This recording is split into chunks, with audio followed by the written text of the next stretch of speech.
Tiga tentara Amerika Serikat mengalami cedera otak traumatis atau TBI usai kena serangan misterius di pangkalan pendudukan Suriah. Jubir Pentagon Mayor Jenderal Patrick Ryder menduga pelaku penyerangan kemungkinan besar adalah militer Rusia atau Suriah. Ryder menyebut pangkalan yang diserang yakni MSS Euphrates di Suriah Timur dengan sejumlah mortir dan roket yang ditembakkan perlawanan. Serangan terhadap pangkalan militer Amerika Serikat di Suriah awal pekan ini mengakibatkan tiga tentara Washington mengalami cedera otak traumatis atau TBI. Namun sejauh ini, Pentagon belum mengetahui pasti siapa pelaku penyerangan. Dikutip dari Anadolu Agency via Tribunnews.com pada Jumat 6 Desember 2024, pangkalan yang diserang adalah MSS Euphrates di Suriah Timur.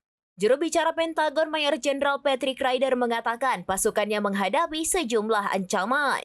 Ancaman yang dimaksud termasuk serangan roket dan mortir yang ditembakkan ke pangkalan tersebut. Meski begitu, Ryder mengklaim pasukannya berhasil menangkis serangan musuh. Tentara Amerika Serikat menghancurkan 3 peluncur roket ganda yang dipasang di truk sebuah tank T-64 dan mortir. Saat ditanya soal pelaku serangan, Ryder menduga kemungkinan besar adalah tentara Suriah atau Rusia. Namun ia masih berusaha memastikan siapa yang bertanggung jawab atas insiden tersebut. Saat ini, situasi di Suriah masih memanas buntut perang saudara yang melibatkan kelompok oposisi Hayat Tahrir al-Syam. Kelompok itu meluncurkan serangan besar-besaran terhadap provinsi Aleppo dan berhasil merebut kota-kota di sekitarnya, di mana kota Aleppo sebelumnya dikuasai pemerintah Suriah. Rusia pun hadir dalam konflik di Suriah untuk membantu Presiden Bashar al-Assad memerangi kelompok pemberontak bersenjata tersebut.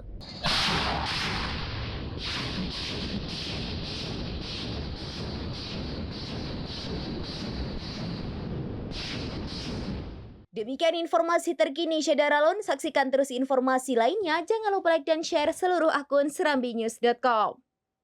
Download Tribun X sekarang, menghadirkan lokal menjadi Indonesia.